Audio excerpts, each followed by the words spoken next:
नीतीश कुमार के जाते ही जदयू को झटका लगा। देखिए, आरजेडी उम्मीदवार जीत गए और एनडीए प्रत्याशी बुरी तरह हारे, क्योंकि कहीं ना कहीं जदयू के लिए साख की बात थी। नीतीश कुमार के जाने के बाद ये पहला जो है वो चुनाव था। नीतीश कुमार के रहते भर में तो अच्छा प्रदर्शन हुआ, लेकिन नीतीश कुमार जैसे ही कुर्सी छोड़े और सम्राट चौधरी सीएम बने, जदयू के उम्मीदवार हार गए। कन्हैया प्रसाद बुरी तरह से हारे। आरजेडी के उम्मीदवार जो है सोनू कुमार राय जीते और आरजेडी समर्थक में खुशी की लहर। जैसे ही रिजल्ट आया, आरजेडी समर्थक जो है वो जमकर नारेबाजी करने लगे, जीत गए के नारे लगाने लगे। कहीं ना कहीं ये बड़ी खबर निकलकर सामने आई कि अब जहां एक तरफ आरजेडी कार्यालय में जश्न का माहौल है, तो दूसरी तरफ जदयू कार्यालय में सन्नाटा पसरा हुआ है। नीतीश कुमार जो है काफी तगड़ा झटका लगा नीतीश कुमार की जदयू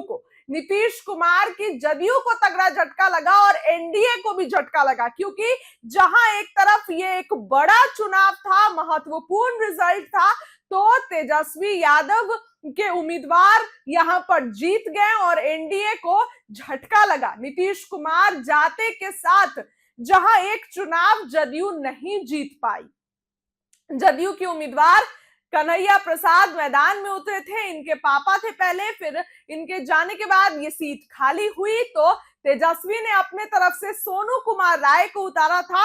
और जैसे ही तेजस्वी यादव जो है, जिस दिन वोटिंग थी उस दिन लाइव आकर तेजस्वी ने बड़ी बात कह दी थी और कहा था, आप सभी लोगों से अपील है कि अपने मत का प्रयोग करें। और अब कहीं ना कहीं आरजेडी समर्थकों में तो खुशी की लहर है ही, और तेजस्वी यादव ने भी सोनू कुमार राय को जो है वो जीत की शुभकामना दी है। बड़ा झटका लगते हुए नजर आ रहा है। तेजस्वी यादव को बड़ा जो है एक खुशी मिली है और नीतीश कुमार की जदयू को एक बड़ा झटका लगा है। आरजेडी कार्यालय में जश्न का माहौल है, मिठाई खिला रहे हैं नेता एक दूसरे को, और भी बहुत कुछ कर रहे हैं। नीतीश कुमार की पार्टी को तगड़ा झटका लगा। आरजेडी प्रवक्ता शक्ति यादव का बयान आया है, बातों को सुनिए। बक्सर, आरा, भोजपुर एमएलसी उपचुनाव में राष्ट्रीय जनता दल के प्रत्याशी सोनू राय जी ने बम्पर जीत हासिल की है।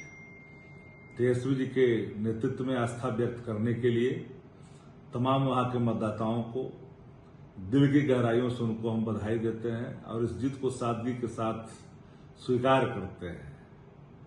केरला में एक सीट पर राष्ट्रीय जनता दल तेजस्वी जी के नेतृत्व में जीती है और कई पर हम दूसरे नंबर पर रहे हैं। राष्ट्रीय कार्यकारी अध्यक्ष बनने के बाद ये लगातार जो जीत का सिलसिला है, ये तार्किक परिणति तक जाएगा। हम लोग कभी ईवीएम के पक्ष में रहे नहीं हैं। ईवीएम मशीनरी मैनेजमेंट का शिकार हो जा रहा है और वोट का भीड़ कहीं और वोट कहीं यह दिखता है, इससे जनविश्वास टूट जाता है। 143 जगह पर 2025 के चुनाव में राष्ट्रीय जनता दल बैलेट में चुनाव जीती है, ईवीएम में हारी गई। ईवीएम लोकतंत्र के लिए खतरा है। विकसित देश जहां जिसने बनाया वह भी ईवीएम को बैन कर दिया। इस देश में बैन होना चाहिए। चुनाव आयोग की भूमिका पर भी बड़े सवाल खड़े हो रहे हैं देश के अंदर में। तो सिलसिला चला है, वो आगे जाएगा। सारे कार्यकर्ता सादगी के साथ जन सरकार के मुद्दे पर खड़े रहेंगे और विकसित बिहार बनाने के लिए, आत्मनिर्भर बिहार बनाने के लिए, क्योंकि अभी बिहार तो क्राइसिस में चल रहा है। 4.5 लाख करोड़ का तो पहले ही कर्ज है ही है और 72,000 करोड़ और कर्जा लेने के लिए खड़े हैं। तो बिहार कहां जाएगा बताने की जरूरत नहीं है।